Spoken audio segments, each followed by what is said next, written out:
Hello మామాస్! ఈరోజు బయట climate చల్లగా ఉందని చెప్పి, నేను మా దోస్తులు కలిసి చికెన్ ఫ్రైడ్ రైస్ చేసుకుందాం అని చెప్పి కార్ మీద అలా చికెన్ షాప్ అయితే వచ్చేసాము. కేజీ చికెన్ కొట్టన్నా అంటే వీడియో తీస్తున్నారా నన్ను కూడా తీయండి వీడియోలో అయితే అని చెప్పి అంటున్నాడు. ఆ కేజీ చికెన్‌ని చిన్న చిన్న పీసుల కింద కట్ చేయించుకొని ఇంటికైతే తీసుకొచ్చేసాము.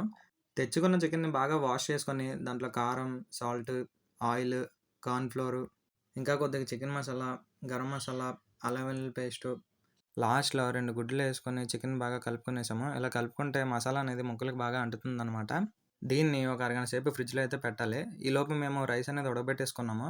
తర్వాత ఒక స్టవ్ మీద ప్యాన్ తీసుకొని, ఆయిల్ వేసుకొని, అది మగ్గాక మనం ఫ్రిడ్జ్‌లో పెట్టిన చికెన్ తీసుకొని, ఆయిల్‌లో వేసి బాగా రెడ్‌గా వచ్చే వరకు ఫ్రై చేయాలి.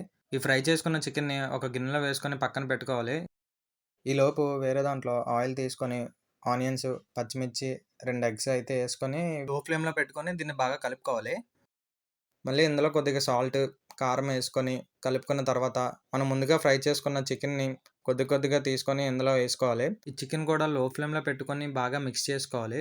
బాగా మిక్స్ చేసుకున్న తర్వాత, ఆల్రెడీ మనం ముందుగా ఉడికించుకున్న రైస్ తీసుకొని దీంట్లో వేసుకోవాలి. ఆ తర్వాత దీంట్లో garam masala, chicken masala, soya sauce, vinegar వేసుకొని ఒక 5 మినిట్స్ హై ఫ్లేమ్‌లో పెట్టుకొని దీన్ని బాగా మిక్స్ చేయాలి. మిక్స్ చేస్తే మనకి లాస్ట్‌కి అవుట్‌పుట్ అయితే ఇలా వస్తది.